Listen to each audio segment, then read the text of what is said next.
Mais je vais vous demander une seule chose. Personne ne peut faire carrière. Il n'y a pas seulement que nous. Les bandes a évolué, ma casse, mais on a Congo, on dirait que c'est bien assez.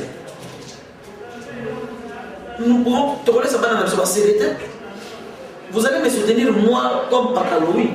Même si nous sommes malades, mais Pakaloui derrière lui a la famille, a les enfants, a une femme, a ses frères et sœurs, a sa pauvre maman qu'il doit peut-être prendre en charge.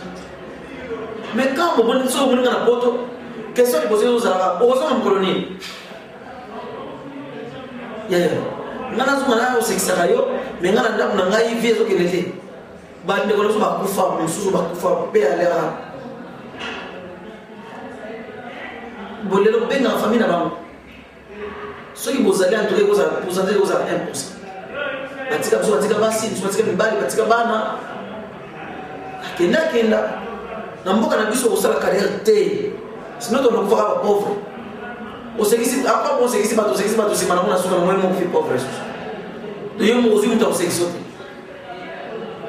si tu regardes le poteau, parce que ça ne va pas. Ça ne va pas. Quand tu as qu'on va finir à la mission. Parce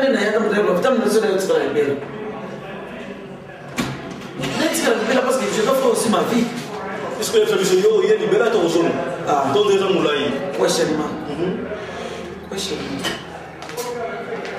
Ngana mazana itazo tika na nte na yena uzonga na ngame beba ke no jure mso zali na okende donc na okende na kuna okende lele donc nous moyo na fisa d'Afrique du Sud mosongi boy mamo benda non ya soli opportunité ne soit bien takuta partir à na uzonga na okende que tu veux pas parce que na mboka na soko sala carrière te on doit na besoin que no bana baba que no papa sala ki sala mo boy ba ko c'est la papa na biso mais voilà ba fruit na ko. Voilà, je me suis passé sur ce plateau et je suis accompagné de ma consoeur Fifi, 3 étoiles, qui est mon RTP, la RTG déjà, et puis la RD Congo Football en a déjà. Fifi, parlez moi, tous nos alliés, moi, message pour votre lancement. Ça va, les unions sont déjà obtenues. Question d'arriver juste au pays.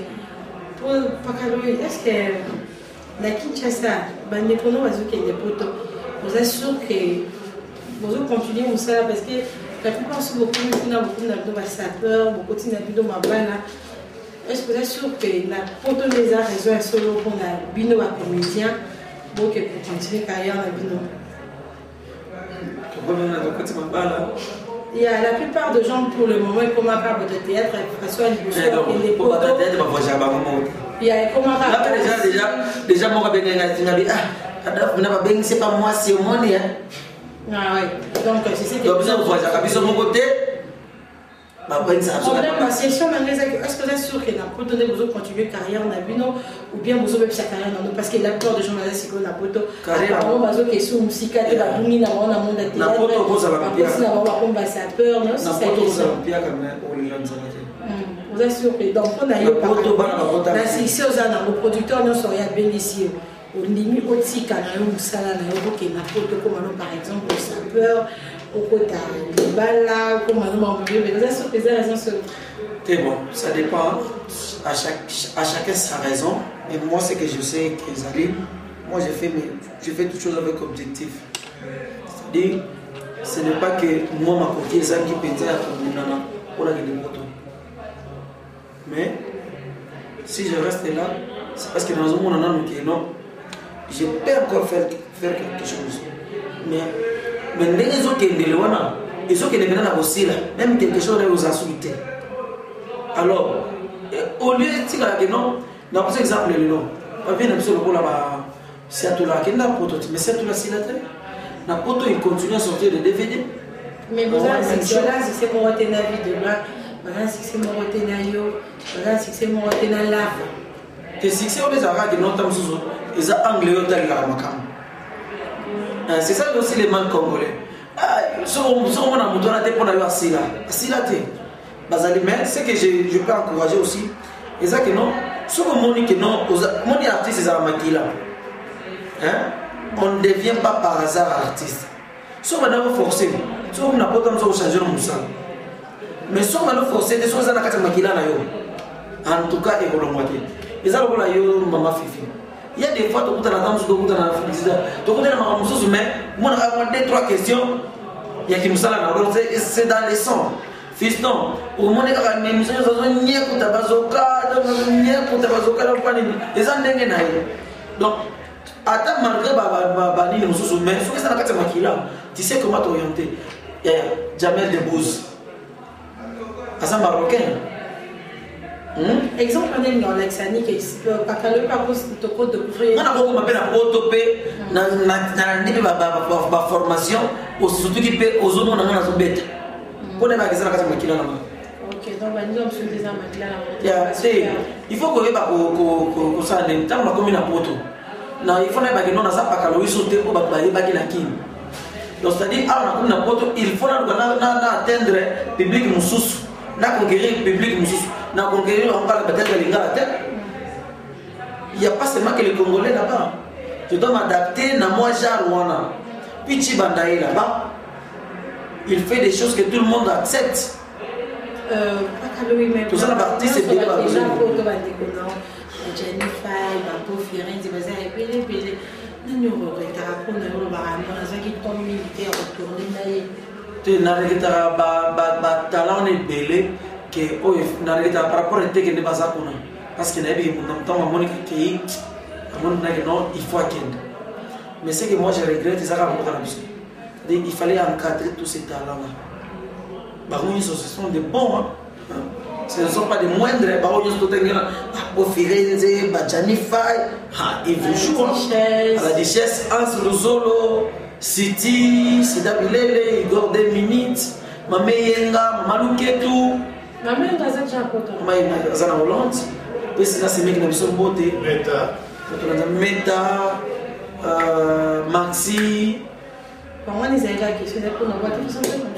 Voilà, merci beaucoup pour cette émission. Fait plaisir à Paulino Massiala, Alice Pala, Cédric Moussa et la Man et Lamba. Voilà, nous tenons petit à petit vers la fin de cette émission. Par Louis, un mot de la fin à tous les fans. Voilà, par les Guibino Mingi, la Guibino Binomio surtout, vous êtes tellement ébélés que des fois, nous avons un bateau pour remercier. Donc, nous avons une vie et par-ci par-là.